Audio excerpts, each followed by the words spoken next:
Hello friends, welcome to Dayal academy. Guys, आज हम education का skill enhancement course making the workplace inclusive पढ़ने वाले हैं। शुरू करने से पहले मैं बताना चाहूँगा कि बीए प्रोग्राम के स्टूडेंट्स जो 5th सेमेस्टर में हैं वे ये subject as a skill enhancement course ले सकते हैं। एंड अगर आपने अभी तक अपना स्किल एनहांसमेंट कोर्स चूज़ या डिसाइड नहीं किया है तो ये वीडियो आपके लिए बहुत यूज़फुल होने वाली है। क्योंकि some students while deciding their skill enhancement course वो क्या करते हैं, या तो वो सिलेबस कंपेयर करते हैं, चेक करते हैं कि किसी पर्टिकुलर सब्जेक्ट में उन्हें क्या पढ़ाया जाएगा, वो कंटेंट पर ध्यान देते हैं। और कुछ स्टूडेंट्स ऐसे होते हैं जो कंपेयर करते हैं सब्जेक्ट्स को in order to find out कि कौन सा ऐसा स्किल एनहांसमेंट कोर्स है जो ईजीएस्ट है। एनीवेज गाइज, आप ये वीडियो ध्यान से देखिए। मैं रिक्वेस्ट करूँगा, ये फर्स्ट क्लास है इस सब्जेक्ट पर, वीडियो को एंड तक ज़रूर देखिएगा। सो गाइज, सबसे पहले हम सिलेबस पर नज़र डालते हैं। आप देखिए जो लर्निंग आउटकम्स हैं उसमें सबसे पहली बात लिखी है, on completion of this course learners are expected to express their understanding about disability as a social construct। ये बहुत इंपॉर्टेंट टर्म है गाइज, ये अभी हम समझेंगे थोड़ी देर बाद। सेकेंड है appreciate the importance of inclusive spaces, ये भी आज हम पढ़ेंगे। ऑल इन ऑल एक ओवरव्यू दिया जाएगा इस क्लास में आपको कि इस सब्जेक्ट में अब क्या क्या चीज़ें पढ़ने वाले हैं, और कुछ टॉपिक्स का इंट्रोडक्शन भी दिया जाएगा। उसके बाद देखिए, develop analytical skills for reading different policies and acts for persons with disabilities। Guys, ऐसा हो सकता है कि इसमें कुछ ऐसी टर्म्स हों जो आप पहली बार सुने तो आप पैनिक नहीं करेंगे, घबराएंगे नहीं, ठीक है। रिवीजन करते जाएंगे, बार बार देखेंगे, समझेंगे, आपको डेफिनेटली समझ में आएगा क्योंकि ये बहुत ईजी सब्जेक्ट है। And developing sensitivity towards people with different kinds of needs and collecting, analyzing and interpreting data to evaluate social spaces for inclusiveness। तो गाइस, जब तक आपको ये वर्ड इंक्लूसिव इसका मीनिंग समझ में नहीं आएगा और सोशल कंस्ट्रक्ट का मीनिंग आप नहीं समझेंगे, हम आगे नहीं बढ़ पाएंगे। एक चीज़ और मैं आपको बताना चाहूँगा, इस वीडियो के एंड में लास्ट ईयर क्वेश्चन पेपर का हम एक क्वेश्चन आपको बताएंगे और नेक्स्ट वीडियो में हम उस क्वेश्चन का आंसर डिस्कस करेंगे। सो इन अ वे हम कोर्स पढ़ेंगे जो आपके सिलेबस में टॉपिक्स हैं, अभी हम शुरू करते हैं, साथ ही साथ हम क्वेश्चंस पर भी ध्यान देंगे। तो गाइज, आपके सिलेबस में 3 यूनिट्स हैं। पहले आप यूनिट्स के नाम देखिए। The first unit is understanding diversity, ये हम आज शुरू करने वाले हैं, थोड़ा ओवरव्यू देंगे। Second is inclusion policy perspectives, इसका भी इंट्रोडक्शन दिया जाएगा। लेकिन गाइस, अगर आप अपना स्टडी मटेरियल चेक करेंगे इस सब्जेक्ट का तो आप देखेंगे कि जितने पेजेस आपके स्टडी मटेरियल में हैं, अब मैं किसकी बात कर रहा हूँ, स्कूल ऑफ ओपन लर्निंग के स्टूडेंट्स की बात कर रहा हूँ। हालांकि ये सब्जेक्ट रेगुलर स्टूडेंट्स भी पढ़ते हैं और एनसी वेब स्टूडेंट्स भी पढ़ते हैं।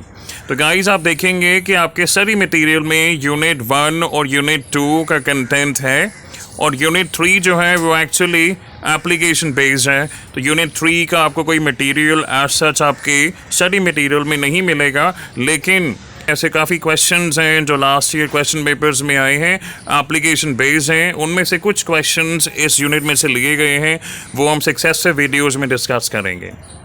तो आइए गाइस, शुरू करते हैं।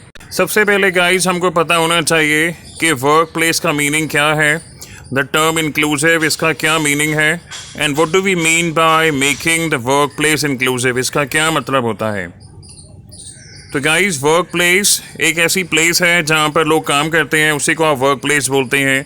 ये एक ऑफिस हो सकता है, एक फैक्ट्री हो सकती है, जहाँ भी लोग काम करते हैं। लेकिन इस सब्जेक्ट में हम जब वर्क प्लेस की बात करेंगे तो हम एजुकेशनल इंस्टीट्यूट्स यानी कि कॉलेजेस एंड स्कूल्स की भी बात करेंगे, इस चीज़ पर ध्यान दीजिएगा।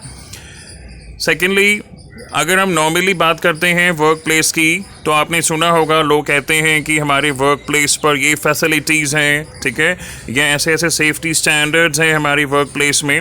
इन चीज़ों पर नॉर्मली लोग बात किया करते हैं, लेकिन इस सब्जेक्ट में हम क्या बात करने वाले हैं कि किसी पर्टिकुलर वर्क प्लेस पर या किसी एजुकेशनल इंस्टीट्यूट यानी कि स्कूल या कॉलेज में इंक्लूसिवनेस है या नहीं है। तो आपका नेक्स्ट क्वेश्चन ये होगा कि इंक्लूसिव का मतलब क्या है। गाइस अगर आप डिक्शनरी मीनिंग चेक करें इंक्लूसिव का, इसके बहुत से मीनिंग्स निकलते हैं। ठीक है, आप पहला देखिए, अगर आप किसी प्राइस की बात करते हैं और उसमें आपको कहा जाता है कि this price is inclusive of all taxes. ठीक है, आपने कई बार ये बात सुनी होगी, जो प्राइस कोड किया जाता है that is inclusive of all taxes, या फिर इंक्लूसिव ऑफ डिलीवरी चार्जेस, यानी containing those things that are being mentioned. एक तो ये इसका डिक्शनरी मीनिंग हो गया, यहाँ पर इसका ये मीनिंग नहीं है। ठीक है, सेकेंड देखिए, it can also mean including many different types of people and treating them all fairly and equally। आपको पता है गाइस, डाइवर्सिटी की वजह से डिफरेंट टाइप्स ऑफ पीपल को अगर आप इंक्लूड करते हैं, आपकी सोच, माइंडसेट या आउटलुक ऐसा है कि आप उन्हें फेयरली एंड इक्वली ट्रीट करते हैं, तो ये भी अपने आप में एक इंक्लूसिवनेस बोला जा सकता है इसको।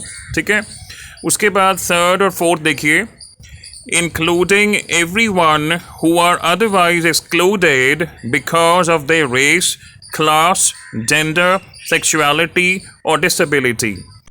तो बेसिकली गाइस इसका यहाँ पर जो मीनिंग है इंक्लूसिव का, वो हम डिसेबिलिटी पर ज़्यादा फोकस करेंगे। इवन दो इंक्लूसिव मीन्स कि आप हर किसी को इंक्लूड कर रहे हैं irrespective of their race, culture, class, gender और सेक्सुअलिटी। ठीक है, और लास्ट देखिए, इस पेपर में हम इसकी भी बात करने वाले हैं, जैसे मैंने आपको पहले बताया, relating to education in which students with disabilities are included with the general student population. ये बहुत इंपॉर्टेंट है। कुल मिला के गाइस, इंक्लूसिव का मतलब ये होता है जब आप डिफरेंट तरह के लोगों को इंक्लूड करते हैं। ठीक है, आप उन्हें एक्सक्लूड नहीं करते हैं जस्ट बिकॉज वो डिफरेंट हैं। ठीक है, चाहे वो रेस की फॉर्म में हो या क्लास के फॉर्म में हो या जेंडर, है ना, ये डिफरेंट जो क्राइटेरिया है, आप इन्हें इग्नोर करते हुए उन्हें एक समान ट्रीट करते हैं, फेयरली ट्रीट करते हैं। ठीक है, उन्हें मेन स्ट्रीम में इंक्लूड करते हैं, इसको कहा जाता है इंक्लूसिव। तो कुल मिला के गाइज आपका जो टॉपिक है that is making the workplace inclusive, यानी हम अपने वर्क प्लेस को इंक्लूसिव कैसे बनाएं, कैसे बनाया जा सकता है, ये इसका मीनिंग है। इसी के बारे में हम डिटेल में पढ़ेंगे। तो गाइस आपकी फर्स्ट यूनिट में जो पहला टॉपिक है दैट इज़ अंडरस्टैंडिंग डाइवर्सिटी, उसमें आता है डाइवर्सिटी एंड डिसेबिलिटी। तो गाइस अगर हम डाइवर्सिटी की बात करते हैं, आपने देखा होगा डाइवर्सिटी के डिफरेंट डायमेंशंस होते हैं। मान लीजिए हम लिंग्विस्टिक डाइवर्सिटी की बात करें, जैसे मल्टीपल लैंग्वेजेस बोली जाती हैं अलग अलग रीजन्स में। ठीक है, कई लोग मल्टीलिंगुअल भी होते हैं। सिमिलरली जो लैंग्वेजेस हम यूज़ करते हैं सोशल कम्युनिकेशन में, वो अक्सर अलग होती हैं as compare to the formal environment, है ना। सोशल कम्युनिकेशन में हम जनरली लैंग्वेजेस का एक हाइब्रिड वर्जन यूज़ करते हैं, या हम कॉन्स्टेंटली शिफ्ट करते हैं from one language to another. आपने देखा होगा, आप अपने घर में जिस लैंग्वेज में बात करते हैं और जिस लैंग्वेज में आप ऑफिस में या स्कूल में बात करते हैं, वो उनमें वेरिएशन होता है। सिमिलरली किसी और एरिया में रहने वाले या किसी और कंट्री में रहने वाले जो लोग हैं, उनकी रीजनल लैंग्वेजेस ऑब्वियसली अलग होती हैं। This is called diversity in language. Similarly अगर हम सोशो कल्चरल डाइवर्सिटी की बात करें गाइस, तो ह्यूमन सोसाइटी या कल्चर्स के बहुत सारी वैरायटीज़ होती हैं, जिनमें इंक्लूड किया जा सकता है social structures, belief system, rituals, ways of living. तो अभी हम ये समझने की कोशिश कर रहे हैं कि हमारे आसपास डाइवर्सिटी के कितने डायमेंशंस हैं। उसके अलावा डिसेबिलिटी को हमको as a dimension of diversity के रूप में समझना चाहिए। लेकिन पहले हम ये देखना चाह रहे हैं कि हमारे आसपास जो डाइवर्सिटी है उसके कितने डायमेंशंस ऑलरेडी हम रोज़ देखते हैं। फॉर एग्जांपल अगर हम इकोनॉमिक डाइवर्सिटी की बात करें गाइस, तो आपको पता होगा सोसाइटी के जो सोशल क्लासेस हैं उनके बीच में जो गैप है, इकोनॉमिक गैप, वो कई बार देखा जाता है कि वो बढ़ता रहता है। तो ये भी एक तरीके की डाइवर्सिटी हो गई, है ना। कोई रिच है, कोई बहुत ज़्यादा रिच है, कोई पुअर है, कोई बहुत ज़्यादा पुअर है। तो this can be called economic diversity. Similarly gender diversity भी है, रिलीजन के मामले में भी बोला जा सकता है। तो कुल मिला के जब हमारे आसपास गाइस इतनी डाइवर्सिटी है in terms of linguistic diversity या socio cultural diversity, people belonging to different race और एथनिक ओरिजिन, इकोनॉमिक डाइवर्सिटी, तो हम ऐसा भी बोल सकते हैं गाइस कि diversity in any social group has another form of dimension. कौन सा डायमेंशन है? डिसेबिलिटी का या कैपेबिलिटी का। अब गाइस आपने अक्सर सुना होगा या आपने एक्सपीरियंस किया होगा कि जो लोग फिज़िकली डिसेबल्ड होते हैं या किसी भी फॉर्म की एम्पेयरमेंट होती है, हम उन्हें जनरली अच्छे से ट्रीट नहीं करते हैं। That is because of our derogatory attitude, जिस तरीके से हम बिहेव करते हैं, उनके बारे में हम क्या सोच रखते हैं, ठीक है। और जो एक्सक्लूजन हम उनका कर देते हैं समाज से, उसको कहते हैं सोशल एक्सक्लूजन। वो इंटेंशनल भी हो सकता है और इनएडवर्टेंट भी हो सकता है। तो इन रीजंस की वजह से हमने जो लोग हैं जिन्हें एम्पेयरमेंट है, अब वो किसी भी तरीके की हो सकती है, मान लीजिए विजुअल एम्पेयरमेंट है, आगे देखिए स्लाइड्स, ठीक है। विजुअल हो सकती है, हियरिंग एम्पेयरमेंट हो सकती है, या मोबिलिटी इम्पेयरमेंट हो सकती है, किसी भी फॉर्म में है। लेकिन हमारा जो एटीट्यूड होता है गाइस इन लोगों की तरफ बहुत गलत होता है, अक्सर ऐसा देखा जाता है। कई लोग तो ऐसा भी मानते हैं कि ये लोग नॉर्मल नहीं हैं जिन्हें इम्पेयरमेंट है, ठीक है, और हम लोग नॉर्मल हैं। पर गाइस अगर आप ध्यान से समझें इस बात को, लॉजिकली कंसिडर कीजिए, इम्पेयरमेंट की बात करें तो कोई भी कभी भी इम्पेयर्ड हो सकता है। कुछ लोग बाय बर्थ होते हैं, ठीक है। कई लोग जब उनका एक्सीडेंट हो जाता है अनफॉर्चुनेटली, उसके बाद भी इम्पेयरमेंट आ सकती है। और गाइस आप और मैं जब ओल्ड एज में जाएंगे तो इम्पेयरमेंट तो वैसे भी आ जाती है। आपने देखा होगा विद ओल्ड एज दिखना थोड़ा कम हो जाता है, कई लोगों को क्रचेस यूज़ करने पड़ते हैं, ठीक है। तो कुल मिला के इम्पेयरमेंट ऐसी चीज़ है जो हमको एज अ डाइवर्सिटी कंसिडर करनी चाहिए। मैं आपको एग्जांपल देना चाहूँगा गाइस। मैंने आज ही एक ऐसी एल्डरली वुमेन को देखा जो एक वॉकर की सहायता से चल रही थी, फिजियोथेरेपी वो कराने आई थी, ठीक है। तो ऐसा एक वॉकर था, तो इसके सहारे वो चलना चाह रही थी। उनके साथ में 2 अटेंडेंट्स और थे। जितनी मुश्किल से वो आगे कदम रख रही थी, बहुत स्लोली आगे चल पा रही थी। अब कंपेयर कीजिए इन्हें किसी यंग स्टूडेंट से जो स्कूल में पढ़ता है या पढ़ना चाहता है, ठीक है, उसको मोबिलिटी इम्पेयरमेंट है, मान लीजिए एक लिम्ब मिसिंग है। तो अगर वो ऐसे नहीं चल पाते, उन्हें वॉकर की सहायता चाहिए या व्हील चेयर बाउंड है, तो समाज उन्हें एक्सेप्ट क्यों नहीं करती है? हम उन्हें इंक्लूसिव अप्रोच से क्यों नहीं ट्रीट करते हैं? स्कूल्स और कॉलेजेस में ऐसा इंफ्रास्ट्रक्चर क्यों नहीं है कि ऐसे स्टूडेंट्स को वेलकम किया जा सके? तो इन सभी मुद्दों पे हम गाइस बात करने वाले हैं। तो गाइस कुल मिला के डाइवर्सिटी हमारे आसपास, हमारे चारों तरफ कितने फॉर्म्स में एग्जिस्ट करती है, लेकिन ये एक सैड रियलिटी है कि हमारा जो माइंडसेट है या आउटलुक है या वे ऑफ ट्रीटिंग है वो बहुत डिफरेंट है। अक्सर ऐसी लैंग्वेज लोग यूज़ करते हैं। फॉर एग्जांपल अगर हम सिर्फ बिहेवियर की बात करें कि मान लीजिए ये बड़ा अजीब है, ठीक है, किसी के बारे में बोल रहे हैं ये बहुत अजीब है, किसी से बोलता ही नहीं है। तो अगर किसी का बिहेवियर डिफरेंट है गाइस आपसे या हमसे, तो इसका मतलब ये नहीं है कि उनमें कोई प्रॉब्लम है।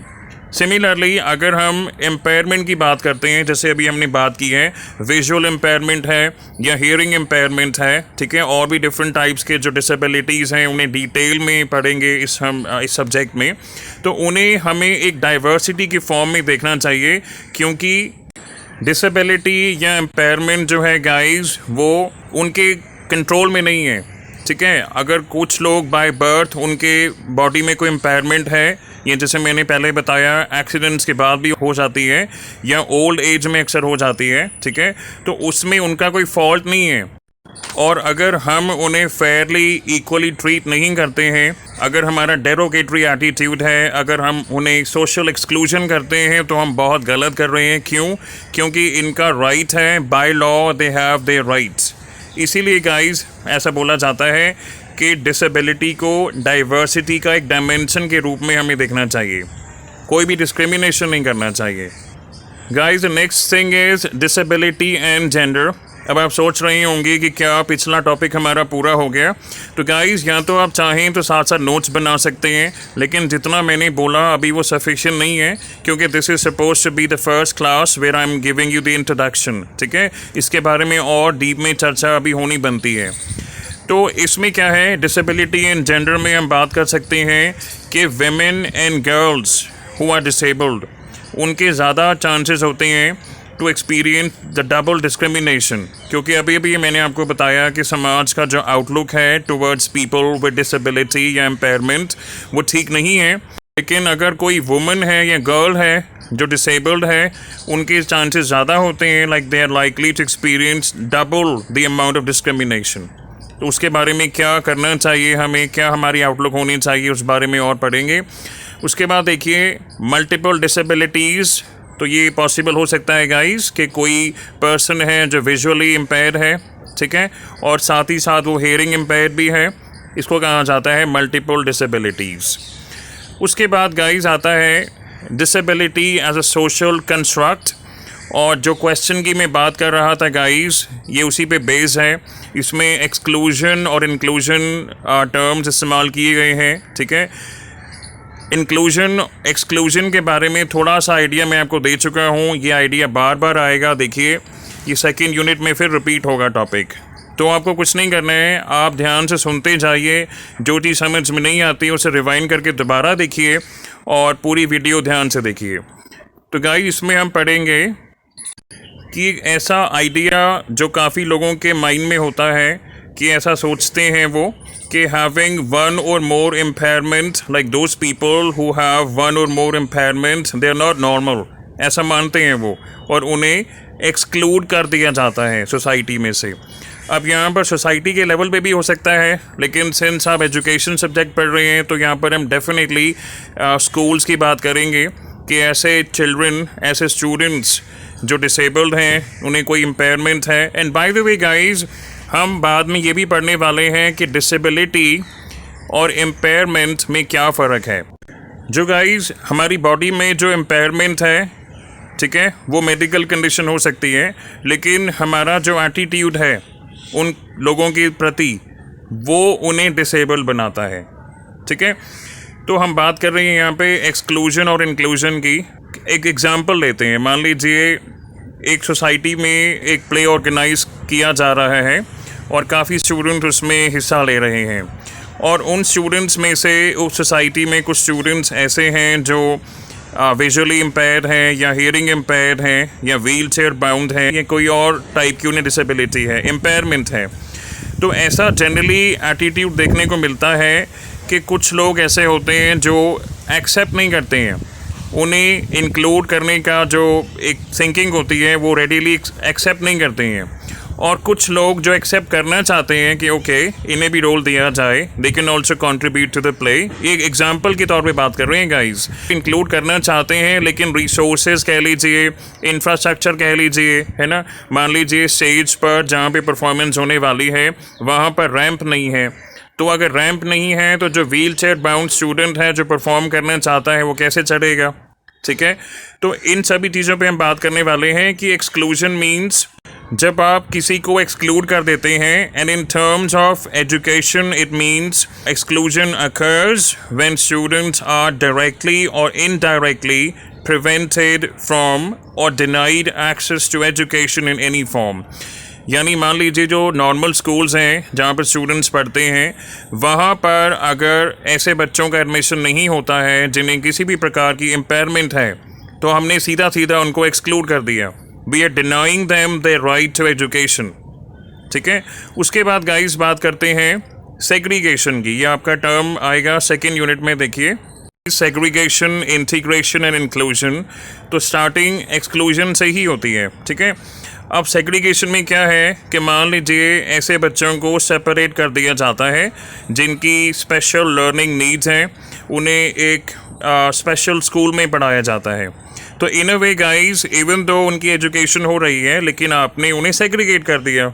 जो मेन स्ट्रीम स्कूल्स हैं जहाँ पर सभी स्टूडेंट्स पढ़ते हैं उनके साथ उन्हें नहीं पढ़ाया जा रहा। This is called segregation. अगर आप लिखना चाहते हैं गाइस तो आप लिख सकते हैं segregation occurs when the education of students with disabilities is provided in separate environments, जैसे मैंने बताया स्पेशल स्कूल्स खोल दिए गए, designed or used to respond to a particular or various impairments in isolation from students without disabilities।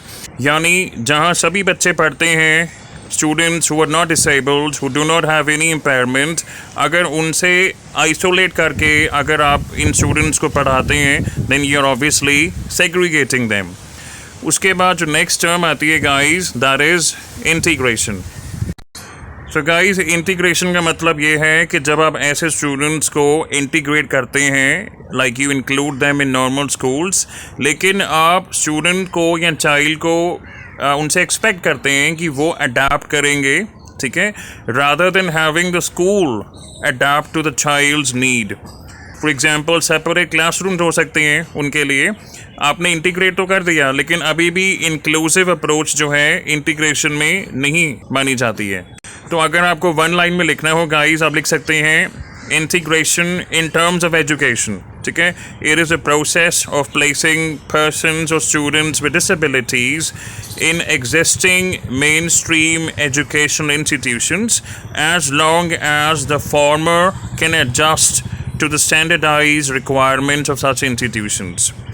लेकिन अगर हम वाकई में इंक्लूसिव अप्रोच की बात करते हैं गाइस, तो इंक्लूसिव अप्रोच जो है ये एक्चुअली में एक प्रोसेस है सिस्टमेटिक रिफॉर्म का, जिसमें क्या होता है, चेंजेस मॉडिफिकेशंस किए जाते हैं। किस चीज़ में? कंटेंट में किए जाते हैं, टीचिंग मेथड्स में किए जाते हैं, अप्रोचेस में किए जाते हैं, स्ट्रक्चर्स एंड स्ट्रैटेजीज़ को चेंज किया जाता है। क्यों किया जाता है? To overcome the barriers with a vision to provide all students an equitable and participatory learning experience and environment.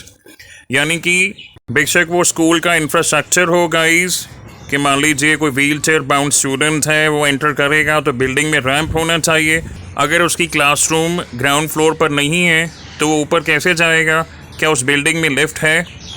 और वंस क्लासरूम में बैठने के बाद जो टीचिंग मेथड्स हैं, ठीक है, क्या वो ऐसे अडेप्ट किए गए हैं कि ऐसे स्टूडेंट्स, मान लीजिए कि कोई विजुअली इम्पेयर्ड है या हियरिंग इम्पेयर्ड है या किसी और प्रकार की उन्हें डिसेबिलिटी है, तो क्या वो अडेप्ट किए गए हैं कि वे स्टूडेंट्स भी साथ में पढ़ पाएंगे, है ना? तो ऐसी चीज़ें गाइस जो चेंजेस एंड मॉडिफिकेशंस किए जाते हैं, इनके बाद, ऐसा करने के बाद हम कह सकते हैं कि अब हमने उन्हें इंक्लूड कर लिया है, दैट इज़ इंक्लूजन। तो गाइस, अब आप समझ पा रहे होंगे कि ऐसे स्टूडेंट्स को हु आर इम्पेयर्ड और डिसेबल्ड, उन्हें अगर मेन स्ट्रीम क्लासेस में या स्कूल्स में इंक्लूड कराया जाए without any structural changes to curriculum and teaching and learning strategies, इससे इंक्लूजन होगा नहीं। इससे इंटीग्रेशन हो जाएगा कि आप उन्हें सेग्रीगेट नहीं कर रहे हैं, स्पेशल स्कूल्स में नहीं बोल रहे हैं जाने के लिए, उससे इंटीग्रेशन हो जाएगा अगर आप उन्हें इंक्लूड करते हैं main stream classes and schools में। लेकिन जब तक आप वो चेंजेस नहीं करेंगे जिसकी मैंने भी बात की है, तब तक उनका इंक्लूजन नहीं हो पाएगा। तो कुल मिला के गाइस, ये है इंट्रोडक्शन फर्स्ट यूनिट का। इसमें जो और चीज़ें हैं जो आपको पढ़ाई जाएंगी, these are distinction between disability and impairment, दोनों में क्या फ़र्क होता है, और डिफरेंट टाइप्स ऑफ जो डिसेबिलिटीज़ हैं, ये इम्पेयरमेंट्स बोल सकते हैं आप, ठीक है। फिजियोलॉजिकल, उसमें डिफरेंट टाइप्स है, वो पढ़ेंगे आप। न्यूरोलॉजिकल, जितनी भी डिफरेंट टाइप्स की हैं उन्हें आप डिटेल में पढ़ेंगे। That is your first unit. ये एक ओवरव्यू था, ठीक है। सेकेंड यूनिट में गाइस आप क्या पढ़ने वाले हैं? फर्स्ट चीज़ तो ये है जो भी हमने ब्रीफ में डिस्कस की है, सेग्रीगेशन, इंटीग्रेशन एंड इंक्लूजन। उसके बाद जो डिफरेंट टॉपिक्स हैं, for example this one, international frameworks on inclusion, कौन कौन से हुए हैं? पहला है सलामैंका स्टेटमेंट 1994। उसके बाद देखिए Dhaka framework for action education for all 2000 statement. तो गाइस मैं आपको ब्रीफ में सभी टॉपिक्स के बारे में बता देता हूँ ताकि आप समझ पाएँ कि इस सब्जेक्ट में आप एक्चुअली क्या पढ़ने वाले हैं। सलामैंका स्टेटमेंट या कॉन्फ्रेंस जो है गाइस, ये कॉन्फ्रेंस ऑर्गेनाइज की गई थी जून 1994, ठीक है। इसकी थीम थी स्पेशल नीड्स एजुकेशन। इसमें representatives of 92 governments and 28 international organisations थे, उन्होंने ये ऑर्गेनाइज की थी। और ये कहाँ पर ऑर्गेनाइज हुई थी? Salamanca, that is in Spain.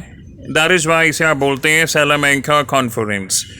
अब इसे जो फोकस है, इसमें फोकस किस चीज़ पे दिया गया, ये थीम कह लीजिए, right of all persons to get education. अभी अभी हमने ऊपर क्या पढ़ा है फर्स्ट यूनिट में कि डिसेबिलिटी को एज अ डाइवर्सिटी का डायमेंशन के रूप में हमको समझना है। तो यहाँ पे बात हुई थी कि right, it's the right of all persons to get education. Secondly, ये ब्रीफ में बता रहा हूँ guys, providing quality education to the marginalised people, ठीक है, और चिल्ड्रन, सभी स्टूडेंट्स या children regardless of the disabilities, बेशक वो इम्पेयर्ड हैं या नहीं हैं, उन्हें नेबरिंग स्कूल्स में एडमिट किया जाएगा। लाइक इंक्लूसिव एजुकेशन अप्रोच की यहाँ बात हो रही है। और जो स्कूल्स हैं वो अपने आप को प्रिपेयर करेंगे for the children at the level of resources and infrastructure. तो ये डिटेल में आप पढ़ेंगे क्या प्रोविजन से, क्या ऑब्जेक्टिव से, लेकिन ब्रीफ में मैंने आपको बता दिया है, ठीक है। And the next is Dakar framework for action. Dakar guys is the capital city of Senegal, ठीक है। यहाँ पर क्या हुआ था, एक वर्ल्ड एजुकेशन फोरम हुआ था, एक ग्लोबल एफर्ट था, जैसे हमने अभी सैलामैंका कॉन्फ्रेंस के बारे में पढ़ा है। सिमिलरली डाकर जो सेनेगल की कैपिटल है, यहाँ पर एक वर्ल्ड एजुकेशन फोरम हुआ था, उसमें भी एजुकेशन फॉर ऑल की बात हुई थी, ठीक है। उसके बाद गाइस आप प्रोविजंस पढ़ेंगे, ऑब्जेक्टिव्स पढ़ेंगे, तो ये सब चीज़ें आप सेकेंड यूनिट में पढ़ने वाले हैं। उसके बाद गाइस जो थर्ड बुलेट पॉइंट है, rights of persons with disabilities act 1995, very important. इसमें आप पढ़ेंगे PWD एक्ट, ठीक है, पर्सन्स विद डिसेबिलिटी एक्ट 1995 में जो इनैक्ट हुई थी। उसके बाद हम पढ़ने वाले हैं RPWD एक्ट जो 2016 में इनैक्ट हुई थी। देखिए यहाँ पर जो 1995 लिखा है guys, that is your persons with disabilities act, ठीक है।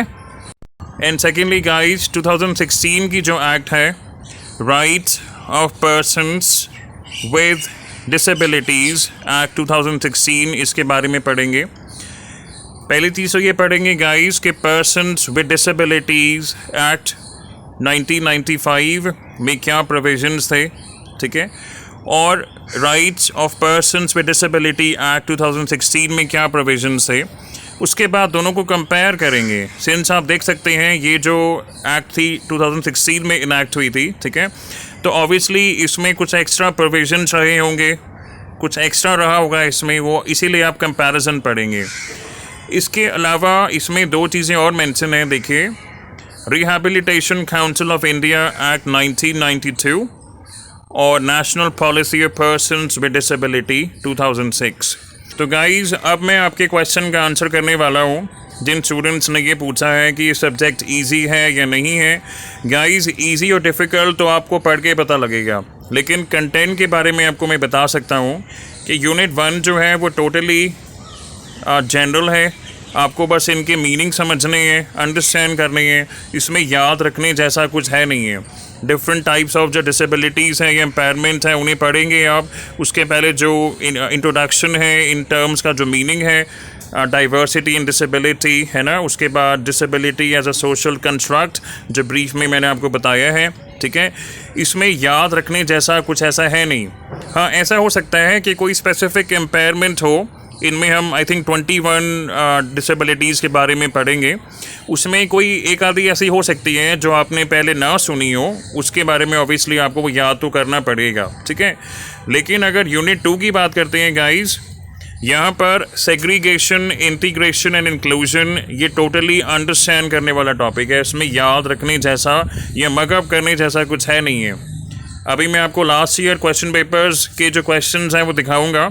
इस वीडियो में हम एक ही क्वेश्चन डिस्कस करेंगे, रिमेनिंग वीडियोस में एज वी मूव ऑन बाकी क्वेश्चंस भी हम डिस्कस करेंगे। आपको समझ में आएगा कि सेग्रीगेशन, इंटीग्रेशन एंड इंक्लूजन पर एक एप्लीकेशन बेस्ड क्वेश्चन भी आ सकता है।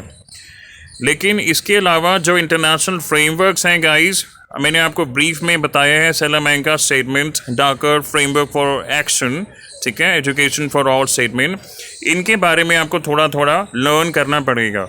खुद से बना के लिख सकते हैं आप अगर आपको जनरल कंटेंट पता है, लेकिन हर स्टेटमेंट में या हर एक्ट में कुछ चीज़ें स्पेसिफिक होती हैं, तो आप यहाँ की वहाँ नहीं कर पाएंगे, आप मिक्स नहीं कर पाएंगे। सिमिलरली जो हम एक्ट्स की बात कर रहे हैं, rights of persons with disability act 1995, जो 1995 की है उसे हम बोलते हैं पर्सन्स विद डिसेबिलिटी एक्ट 1995। उसमें एग्जैक्टली जो प्रोविजंस थे आपको वो समझ के लर्न करने पड़ेंगे। और 2016 की जो है RPWD एक्ट, उसमें क्या प्रोविजंस से क्या चीज़ें एक्स्ट्रा थी ये आपको अंडरस्टैंड करके लर्न करना पड़ेगा। And the same goes with rehabilitation council of India act 1992, और लास्ट में जो है national policy of persons with disability. Guys जो एक्ट्स होती हैं इनमें जो प्रोविजंस हैं वो आपको एज इट इज़ लिखने होते हैं, उन्हें आप चेंज नहीं कर सकते हैं, इस चीज़ का ध्यान रखिए। और एक चीज़ मैंने आपको ऑलरेडी कंफर्म कर दी है कि यूनिट 3 जो है वो टोटली एप्लीकेशन बेस्ड है, आप चाहें तो इसे पढ़ सकते हैं। इसमें देखिए लिखा है, students are expected to engage with any one of the following or similar kind of case study. आपको असेस करना है, क्या असेस करना है? Readiness of persons working in an office or school, किसके प्रति? Towards persons with disabilities. तो मेरा मानना ये है, अगर आप यूनिट 1 एंड 2 प्रॉपर्ली करते हैं गाइस, और जो क्वेश्चंस हम डिस्कस करेंगे ये सारे क्वेश्चंस उसके बाद आप खुद से इनका आंसर लिख पाएंगे। तो गाइस क्वेश्चन डिस्कस करने से पहले मैं रिवीजन करना चाहूँगा कि हमने आज क्या क्या चीज़ें डिस्कस की हैं। सबसे पहले हमने समझा है कि वर्क प्लेस को इंक्लूसिव बनाने का क्या मतलब है, इसके बारे में ब्रीफ मैंने किया है आपको, हालांकि हर क्लास में हम डिस्कस करेंगे। वर्क प्लेस का मीनिंग आपको ऑलरेडी पता है, लेकिन हमने यहाँ पर स्कूल्स एंड कॉलेजेस यानी एजुकेशन इंस्टीट्यूट्स की भी बात की है जिन्हें हमें इंक्लूसिव बनाना है, ठीक है। और इंक्लूसिव का जो डिक्शनरी मीनिंग है गाइस वो मैंने यहाँ पे आपको बताया है, लेकिन यहाँ पर इंक्लूसिव का क्या मतलब है? including everyone who are otherwise excluded because of their race, class, gender, sexuality or disability। यहाँ पर हमने जोर दिया है लास्ट वाले पार्ट पर, including everyone में those who are impaired, उन्हें समाज में इंक्लूड करना, बेशक वो सोसाइटी हो या वर्क प्लेस हो, जैसे कि स्कूल है, कॉलेज है या ऑफिस है, ठीक है, उन्हें इंक्लूड करना, उन्हें अपने का एक हिस्सा मानना, बजाय कि ये थिंकिंग होना कि ये तो एब नॉर्मल हैं, ये नॉर्मल नहीं हैं, हमसे अलग हैं, ठीक है, उन्हें एक्सेप्ट करना और इंक्लूसिव अप्रोच रखना उनके प्रति। और सेकेंडली रिलेटिंग टू एजुकेशन, क्योंकि आप एजुकेशन पेपर पढ़ रहे हैं, in which students are with disabilities are included with the general student population। ये हमने स्पेसिफिकली कहाँ पे बात की है? जब हम बात करते हैं exclusion, segregation, integration and inclusion की, वहाँ पे हमने बात की थी कि अगर आप किसी बच्चे को जो इम्पेयर्ड है उसे अगर आप एजुकेशन का राइट डिनाई करते हैं, स्कूल ही नहीं भेजते हैं, तो आप उन्हें एक्सक्लूड कर रहे हैं। या अगर स्कूल्स उन्हें मना कर देते हैं कि यहाँ पे आपका एडमिशन नहीं हो सकता, ठीक है, आप उन्हें एक्सक्लूड कर रहे हैं सोसाइटी से। Not just in terms of education guys, मैंने आपको एग्जांपल दिया था एक प्ले का जिसमें स्टूडेंट्स एक प्ले ऑर्गेनाइज कर रहे हैं एक सोसाइटी में। अगर आप ऐसे दोस्तों को जो इम्पेयर्ड हैं उन्हें इंक्लूड नहीं करते हैं, आप उन्हें एक्सक्लूड कर रहे हैं, दैट इज़ कॉल्ड एक्सक्लूजन। उसके बाद हो गया सेग्रीगेशन, यानी कि एजुकेशन की टर्म्स में बात करें तो अगर ऐसे बच्चों के लिए आइसोलेटेड एनवायरनमेंट में अगर पढ़ाई होती है, मान लीजिए स्पेशल स्कूल्स खोले जाते हैं, तो आप उन्हें सेग्रीगेट कर रहे हैं। उसके बाद हमने पढ़ा इंटीग्रेशन, यानी कि अगर आप उन्हें मेन स्ट्रीम स्कूल्स में अलाउ करते हैं लेकिन आप स्कूल का इंफ्रास्ट्रक्चर चेंज नहीं कर रहे हैं, कोर्स या करिकुलम या टीचिंग या इवैल्यूएशन टेक्निक्स को मॉडिफाई नहीं कर रहे हैं उन स्टूडेंट्स की स्पेशल नीड्स को ध्यान में रखते हुए, तो आप इंटीग्रेट तो कर रहे हैं लेकिन आप अभी भी इंक्लूसिव नहीं है अपनी अप्रोच में। और अगर ऐसे बदलाव आप करते हैं जो मैंने अभी जस्ट बताए हैं, देन वी कैन से कि आपकी इंक्लूसिव अप्रोच है, ठीक है। उससे पहले हमने बात की थी disability as a dimension of diversity, जहाँ पर हमने बात की है कि हमारे आसपास समाज में डाइवर्सिटी कितने फॉर्म्स में है, लैंग्वेज हो, कल्चरल डाइवर्सिटी हो, ठीक है, इकोनॉमिक डाइवर्सिटी हो, कितने प्रकार की डाइवर्सिटी होती है। तो डिसेबिलिटी गाइज एक डाइवर्सिटी का एक और डायमेंशन है और कुछ नहीं है, ठीक है। अगर कोई इम्पेयर्ड है, अच्छा हमने इम्पेयरमेंट पर भी बात की है कि कुछ लोग बाय बर्थ इम्पेयर हो सकते हैं, कई लोग एक्सीडेंट्स के बाद इम्पेयर्ड हो सकते हैं, और ओल्ड एज में तो हर कोई किसी न किसी फॉर्म में कुछ लेवल तक इम्पेयर्ड हो जाता है। आपने देखा होगा कितने एल्डरली लोग हैं जो मोबिलिटी इम्पेयरमेंट कुछ हद तक आ जाती है ना, इवन दो उनमें मोबिलिटी इम्पेयरमेंट बाय बर्थ नहीं है।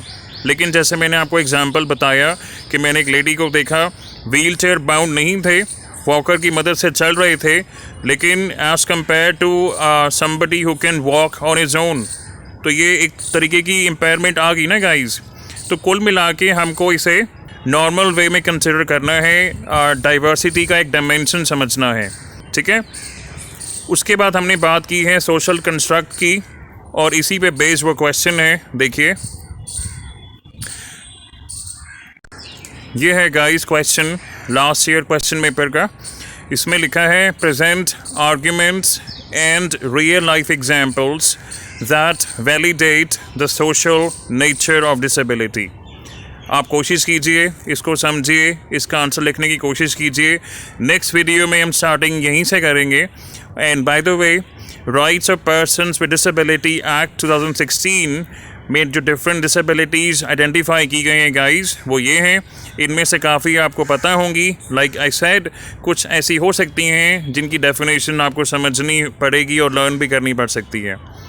तो गाइस आपको मैं थोड़ा सा हिंट देना चाहूँगा सोशल नेचर ऑफ डिसेबिलिटी के बारे में। आप जो थोड़ा लिख सकते हैं, ठीक है, समझिए कि कोई पर्सन इम्पेयर्ड हो सकता है, लेकिन समाज का जो एटीट्यूड है वो एक तरीके का बैरियर के फॉर्म में क्रिएट होता है, जिसकी वजह से डिसेबिलिटी होती है, ठीक है। इम्पेयरमेंट अलग है, डिसेबिलिटी अलग है। अगर हमारा जो एटीट्यूड है वो नेगेटिव है, डेरोगेटरी एटीट्यूड है, उन्हें हम मिस ट्रीट करते हैं, फेयरली एंड इक्वली ट्रीट नहीं करते हैं, उन्हें एक्सक्लूड करते हैं, तो एक तरीके से हम डिसेबिलिटी क्रिएट कर रहे हैं उनके लिए, ठीक है। और मज़े की बात यह है गाइस कि इस क्वेश्चन में उन्होंने आपसे पूछा है कि रियल लाइफ एग्जांपल्स दें, यानी आपको अपने समाज में जो आपने ऑब्ज़र्व किया है ऐसे रियल लाइफ एग्जांपल्स आपको देने हैं, जिनसे ये बात प्रूव होती है कि disability has a social construct. और लास्ट में गाइस मैं बताना चाहूँगा कि आप हमारे चैनल पे जाइए, उसके बाद प्लेलिस्ट पे क्लिक कीजिए, वहाँ पर 5th सेमेस्टर में आपको एक ऐसी वीडियो मिलेगी जिसमें इस सब्जेक्ट से रिलेटेड जो सजेस्टेड या एसेंशियल रीडिंग्स हैं वो हमने कंपाइल की हैं। ये देखिए, 5th semester SEC education, how to download essential readings, इसमें सारे लिंक्स होंगे, आप वो डाउनलोड कर सकते हैं। लेकिन मेरी ये सजेशन है कि पहले आप मटेरियल पढ़ें। अगर आप रेगुलर स्टूडेंट हैं तो जो मटेरियल आपके पास है, जिस बुक से आप पढ़ रहे हैं, उसे कंटिन्यू रखें। अगर आप स्कूल ऑफ ओपर लर्निंग के स्टूडेंट्स हैं तो एसएल का जो मटेरियल है वहाँ से शुरुआत कीजिए। Alright guys, that is it for this video. If you like the video, please subscribe to our channel and thank you for watching.